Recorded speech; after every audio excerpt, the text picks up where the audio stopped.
Purchase beautiful bouquets and graduation teddy bears for your special graduate. You can pre-order ahead of time and pick them up at our kiosk on graduation day. Visit thecommencementgroup.com/IUP. Hello, everyone, and welcome back to the Crimson Conversion right here on the Penn Sports Network. Joining me is Jeff Hart and Stephen Langdon Jr. You already know what it is. Yeah, and I'm Jay Slobodnik. Here to talk some IUP lacrosse, softball, and track and field. So I'm gonna hand things over to Jeff to start things off with the lacrosse update. Jeff, what do you got? Well, you know, Jake, it's kind of the same as last time because the lacrosse team just is getting it done. Last we saw, they were 5-5. They've won 2 games in a row and actually extend their winning streak to 5. They went up against Lock Haven earlier today and won 19-10. Adriana Greco led the team with 8 goals and 2 assists. Kirkovich led the team in assists with 3. And Mansur, well, not really led the team, but she had 13 saves on the day. 7 members went on the scoreboard, so they really know how to get their offense going in a hurry. We talked about that in the last couple weeks, you know, really just everyone getting a chance at putting up points for the team.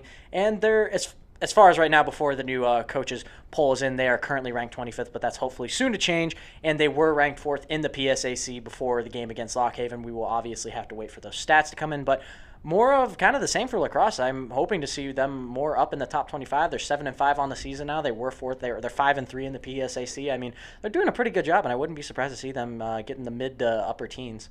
When you mention more of the same from spring sports, normally it's on a negative connotation, but now we're starting to see the success roll in for these 5 spring in a sports. row. Think about that. Especially for the lacrosse team, which is a very underrated team, in my opinion. Well, they get no coverage whatsoever. I want to make a big deal about the comeback season they've had going so far. Think about it. They have 5 losses. They had 5 losses in the first part of the season, came back and now have won 5 in a row and are 7-5. Yeah, that's insane. That's impressive. And they have a different top goal scorer, it seems as though, every day. Every day. Hardigan in the last game was the leading goals person with 6. This game it's Greco, like you were talking about, Steve. And Everyone's getting it done. Greco scores a season high for the Crimson Hawks, 8 goals. That is mind-blowing. Yeah, that's pretty impressive. Yeah, well, this game was definitely one to watch. It was entertaining. And, you know, it was also another high offensive performance because last game against I can't remember. Was it Bloomsburg? No, East Stroudsburg is a couple weeks ago. No, I think it was Bloomsburg. It was against Bloomsburg. They scored 21 points. Their last game. It was Shippensburg. Okay, yeah. Whatever the last game was, they scored 21 points. That's all you need to know. Last game, it was 21 points. So they've really been on an offensive dominant run in the past few games, which has led to them being so dominant in their rankings. So if they can keep it going and keep getting that offensive production and goalie production, because that's something that really goes under the radar, Mansur gets a lot of saves, 13 saves. She did a good job. Can we just highlight the fact that Mansur's a freshman? Yeah, I was about to say, that's one thing that people are like, it's going under the radar. Mansur's a freshman, and she's doing a good job. Mansur wasn't even the starter today. She came in relief of, I forget who off the top of my head started, but Mansur came in and kind of shut the door on Lock Haven. Gave good quality minutes. Absolutely. But the one thing I like to touch upon is in the beginning part of the season, when they started this win streak, they were only winning by 1, maybe 2 goals. Yeah, it wasn't even that big of a margin. All of a sudden, it was like East Stroudsburg comes around, they start dominating. They're winning by more than 8 goals, it seems, a game now, and they are on an absolute tear. Being on a tear and being on fire is an understatement to describe this team. You know it's good when we're already starting to talk them going into the national tournament, let alone the PSAC tournament. Yeah, because they really came out from nowhere. I'd say because they're getting hot at the right time of year right now. Yeah. They're starting to get really hot. They're finding their niche offensively, and if they can keep this up, there's not a lot of teams who can stop them if they keep going on the way that they have been.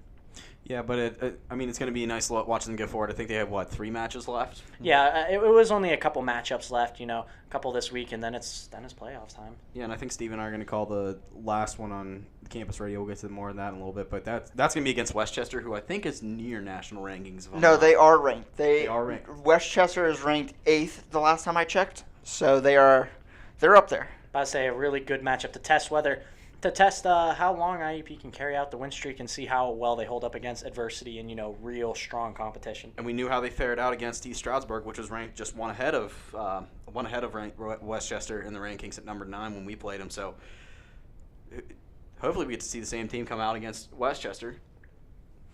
Other than that, we'll move on forward here. I'm going to give a little bit of a softball update. Guys, what about the IUP softball team? They're riding a 4-game win streak. They swept UPJ and Clarion this past week. Clarion, unfortunately, falls to what? 0-34? 0-35. 0-35. That's hard. That's really hard. That's a hard pill to swallow if you're one of those players. Well, you want to know what's even harder to take? Lauren Zola. And this isn't a hard pill for me to take. This is pretty good for IUP softball. Lauren Zola pitched her first career no-hitter in Game 1 against the Golden Eagles. And in that game, they won 10-6. And the last no-hitter, to provide a little bit of a historical background, the last no-hitter to happen in IUP softball was from Kelly King back in 2012. So it's a bit outdated. Lauren Zola kind of renewed the whole historical factor for the no-hitter. The one thing I like to touch upon is that it was senior day, and Zola is a senior as well. What a day to come out strong on senior day, pitching her first career no-hitter. But throughout that entire first game, she was just dominant. You really couldn't say anything else. It was one of the most dominating pitching performances I've seen at any level in my life. But let's also give credit where credit's due everywhere else. Caitlin Beers, 2 home runs, 4 RBIs in Game 1. Her second being a 3-run walk-off homer to cap off the mercy roll in the 6th inning. She came out of nowhere that game. And Beers, both home runs, dead center field. Yeah, I think they were in the same spot. They weren't just a little bit over the fence. They were good, maybe 20 feet past the fence. Oh yeah, they had some power behind them. Like Definitely. It was like once she made contact with it, they were gone. It was and you could tell. The thing is with Clarion, their center fielder Nonnenberg, she's a tall person, and you could tell once she. And normally those tall people have enough range in order to make some spectacular plays. And I mean when she just gave up, you knew it was gone. Well, those fences aren't that big either. She probably could have easily leaped over the fence. Oh yeah. If it was close. Yeah, but she knew it was gone. She knew it was out of here by a long shot. Now, I'm gonna go back to Lauren Zola. I take into account Clarion has not won a game yet. So I'm prefacing my comment by saying this. So yes, it was against an opponent who is not as strong as others.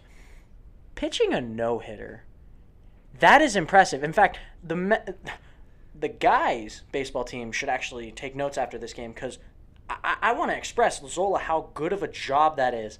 10-0 in the 6th.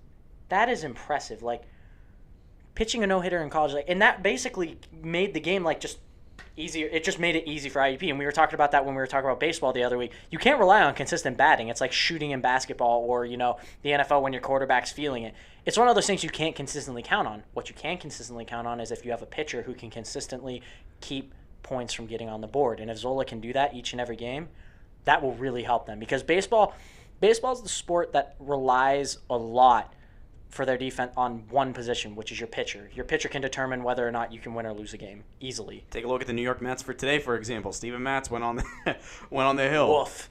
Gave up 6 runs and not even a third of innings pitched. He did not tally an out. I guarantee he was taken out pretty quick. Yeah, against my Philadelphia Phillies, no less. But another thing I like to touch upon with Zola, one last thing, is that her only base runner was a hit by pitch as well. So it was just one of those things that kind of slipped out of her hand. You do as soon as she did it. She did. It wasn't intentional. It just grazed her. Yep. Just enough for the umpire to offer first base. But nonetheless, impressive performance to say the least. Absolutely. But continuing on about impressive performances, how about Bethany Bunner, the 9th hitter in the lineup? She tallied 3 hits in Game 1. Going for 3 for 3, I believe, in the first game. And these were sort of different hits. There was one, I think it was a swinging bunt that it was just hit perfectly. She beat it out. It was perfect. Ground ball up the middle, and I think ground ball to right field as well, or maybe a line drive to right field.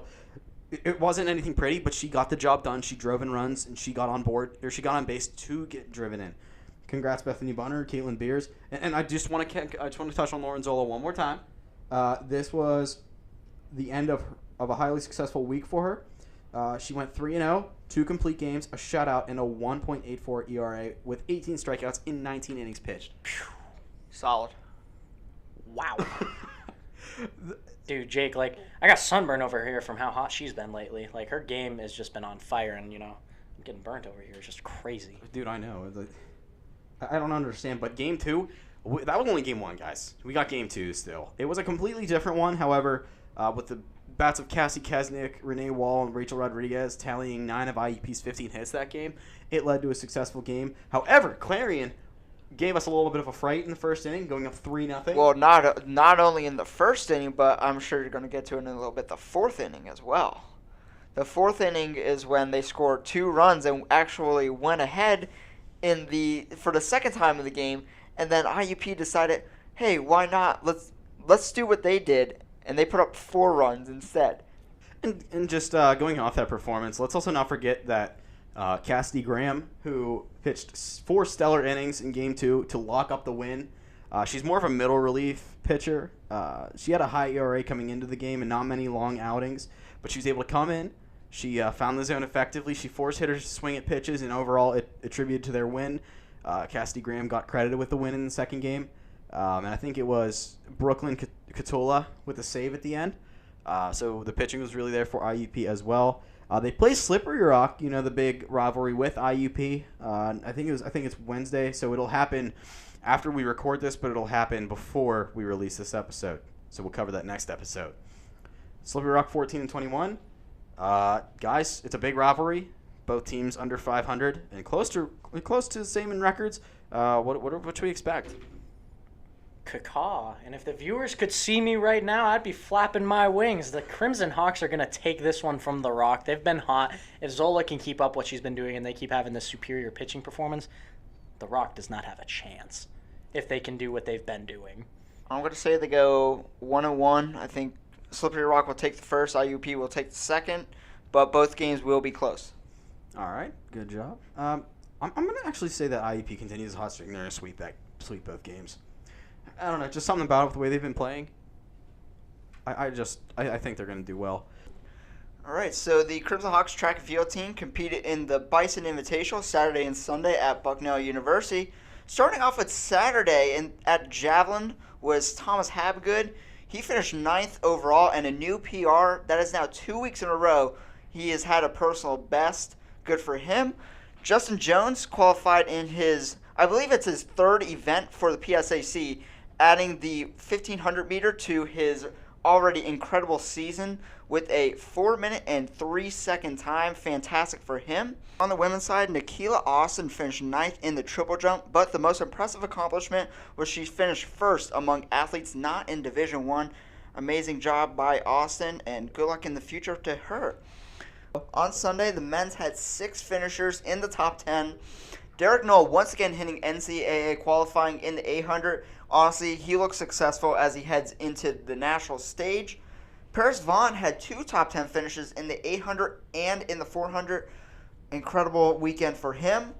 Andrew Carr had a top 10 finish in the 100 meters, finishing 5th, while Christian Jones finished 6th in the high jump. Moving over to the women's side on Sunday, Raven Russell was the only top 10 finisher for the women's, finishing 6th in the 100-meter dash. Altogether, 3 athletes for the women's team hit conference qualification. And moving into next week, we got on Thursday, they are going to Slippery Rock for the RSU Open. And then for next weekend, they have a busy one. They have the Penn Relays that's held in Philadelphia. Really only the best of the best go. And the Paul Kaiser Classic that will be held in Shippensburg. Good luck in the coming weeks. Yeah, good luck, guys. It's going to be a nice weekend for them, and hopefully an easy win. Now we'll move over to our Athletes of the Week. I'll start first. Mine, I think, 2 of us picked 2, and Steven picked 1. I'm going to say for mine, Lauren Zola and Caitlin Beers, of course, for the softball team. Zola had a no-hitter against Clarion. Beers, 2 home runs and 4 RBIs in 1 game.